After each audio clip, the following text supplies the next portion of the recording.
Hey, and welcome to LARO, aka Legal AI Reach Out. Not a super fancy name or abbreviation, but I find it very important to tell the story. I wrote some notes down that help me to keep the story, because if I can get just 5 minutes of your time, I would like to tell the story of why this is so important it has to exist. So, you probably have known that a lot of people would need access to legal services and they are not getting that. So in most countries this is usually a big problem. But that this is also a problem in the Netherlands is perhaps quite worrisome, because the Netherlands being known as among the best of the countries there is in the world, social infrastructure, accessibility to anybody, everybody, and yet I'm one of the many unfortunate people in the Netherlands, maybe invisible, and now I'm making it visible, that is actually in this problem as well. So even if you're living in a rich country and where everything is supposedly to be solved, this is still a problem. How is that? Well, I would like to take the example of where social care fraud was committed behind my back. I have autism, so I have some access to something called the Long-Term Care Act, and at that moment I did not have those funds just yet. So I kind of needed a team that was willing to help me out, get those funds, and then let's get the ball rolling. You might be thinking, why can't you do it yourself? Well, when your head is kind of failing you, even if you want with all your heart and effort, if you cannot think straight, it's a problem. Nowadays we have AI and it probably would have helped me out a lot. But at that time, about 5 years ago, I was out of luck. So I had this team, and at first they were willing to help me out, but as soon as the money started to roll in, they started to find me a problematic individual. Now, it's very easy to blame a person with autism, to just call them a difficult person. But that's why you are a social care worker to begin with. You have decided to take a career to help difficult people.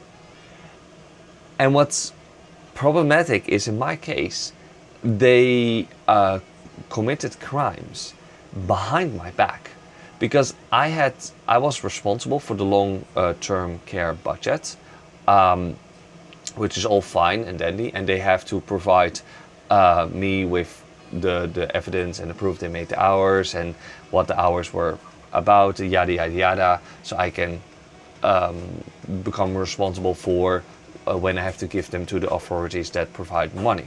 So far seems logical. But what they did behind my back was trying to declare me incompetent, incapable. Now you might be thinking, like, how is that so bad? Well, in the Netherlands, when you're being declared legally incompetent, it's essentially a form of murder or suicide if you apply to yourself, but you never want to. You might think, whoa, Robert, that's heavy. Why is that?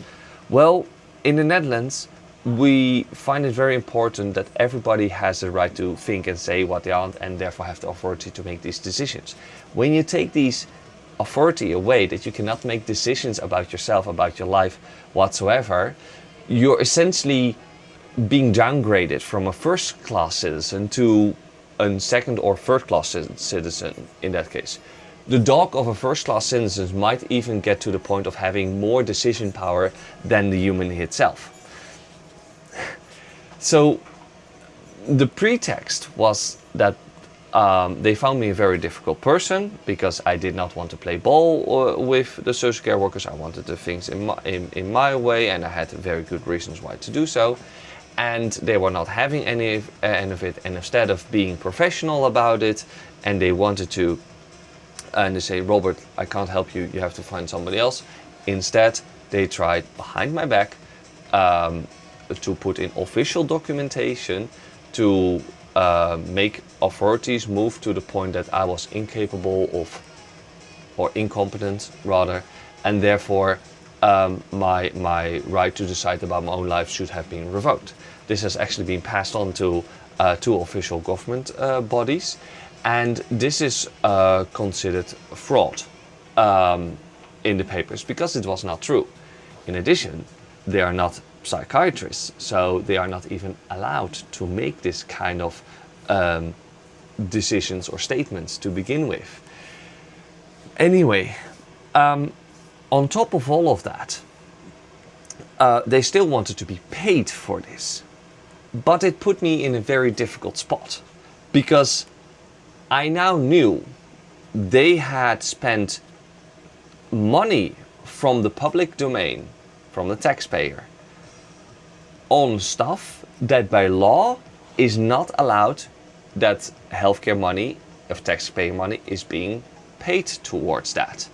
And when I would approve these funds, I would commit fraud because I knew about this. So I did not want to pay for this. In fact, I wanted an investigation from the institutions to help me out to kind of clear my name when I'm allowed to pay this. That never came in. These institutions said, hey, it's your own damn problem fault when behind their back they commit fraud. Yeah, so the first kind of fuck you was already given to me. The second one, the second fuck you that I got, was the moment when I then did not want to pay out because I would put myself in a legal, impossible position to maneuver myself out from. Obvious. The team leader of that whole social care team sued me to get the money. Now, you might think, oh Robert, you're gonna win this. But unfortunately, I lost it. I actually had to pay. I was being forced into debt because of it. Because apparently the scope was only if I had to pay the money or not. And the judge was not willing to take all these other type of ingredients into consideration that would kind of have altered the outcome. So I was very bitter about this. And this was essentially the second fuck you that I got. And I still refused, despite the court order. I refused to pay because I was in the firm belief that I would still, despite a court order, be committing a crime.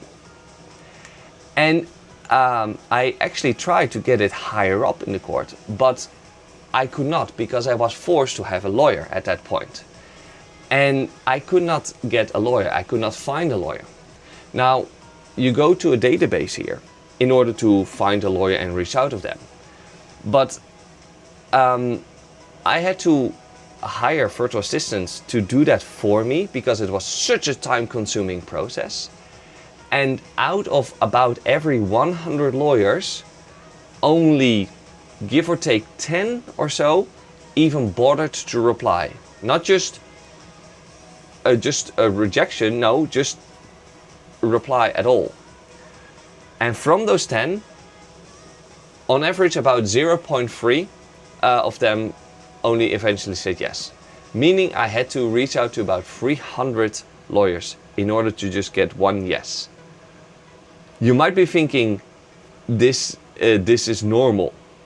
But in the Netherlands this is not supposed to be normal because by law, after reaching out to 5 or 6 or 7 lawyers, you are allowed that another lawyer is assigned to you. That's so-called Article 12 of the lawyer law. However, the people that are currently sitting in the order of the lawyers are not playing ball on this either. So they know about this law, but they are framing it to me in a different way, that I'm only doing this to speed up the process for finding a lawyer. But how that would be when you already have reached out to 300 lawyers and nobody said yes is equal to trying to speed up the process, I don't know. But somehow I just could not get a lawyer. I could not put the evidence forward to get a positive outcome. And therefore I also lost the higher court, and because of it my fate was kind of sealed. And I was ordered to pay for all the court costs, etc., etc. I've been put heavily in debt because of it. So this latter part of that, I was apparently, according to the law, not able and capable to write it in such a way that others would understand it, is for me, first of all, not possible because it's a sheer amount of information, which as a person with autism I have problems with. Second of all, I'm not very good at grouping all the information together. That's also part of my autism. So you would ask of me kind of the impossible. I am competent, but just at different areas. And this kind of administrative consolidation, I could not.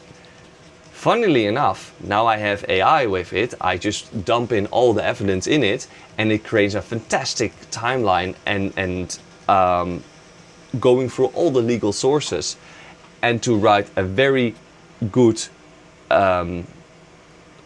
lawyer level of documentation. So I wish that this would have existed for me 5 years ago, but it did not. The difference is that despite the AI technologies, it's still not good enough, because in particular Netherlands, but maybe also in other countries, robots are still not receiving the same legal status as actual human flesh lawyers get. So because of it, you kind of always hitting that wall of getting a lawyer. But when all the processes and steps in front of it are already set up to either fail me or to discourage me or to outright reject me, I will never get access to the legal to judges and legal representation that I actually need. And this goes against the constitutional law, which states that all citizens in Netherlands have the right to accessible legal aid, counsel, and a fair judgment process. But that's not the case. So this is where this whole tool, where LARO kind of comes in, because although it happens to me, and I'm definitely going to use my own tool in the future when it gets out, I also believe that a lot of other people are kind of facing the same thing. And I believe that when I give them the power to create fantastic reconstructions of the situation, good chronological timelines, that with a very beefy and from a legal standpoint, like fantastic levels of paperwork to a lawyer, so that a lawyer literally only has to say yes or no, and that even that process of reaching out to these lawyers is not something that you have to do this. No. Just with one click, poof, all the evidence is being sent, and you just have to wait until you get like a notification like, oh, this lawyer is interested and is taking up your case.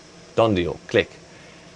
And he will then be fighting on behalf, which then gets you into the court case. And because your preparation, etc., has already been set up in such a good way, the chances of you to fail that court battle is just as small as big tech companies or very rich, wealthy individuals that can hire an army of lawyers to win them what they want. I want to democratize that. I'm not rich. I'm not an elite. I'm not a big tech company. But I want that the power that they got, I want to bring that to kind of the individuals like me. Because we face the same problems and injustices. And maybe even more so because it affects our personal life, and it's not a business expense that you can write off. but it affects me in my way. It brings scars and traumas to my head and makes me act in and move in certain ways, whereas I don't want. And what it becomes really painful that if you went into therapy, or even the best, in my case, the best therapy I had in the country.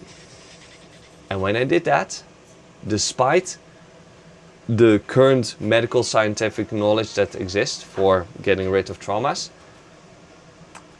it did not help for me.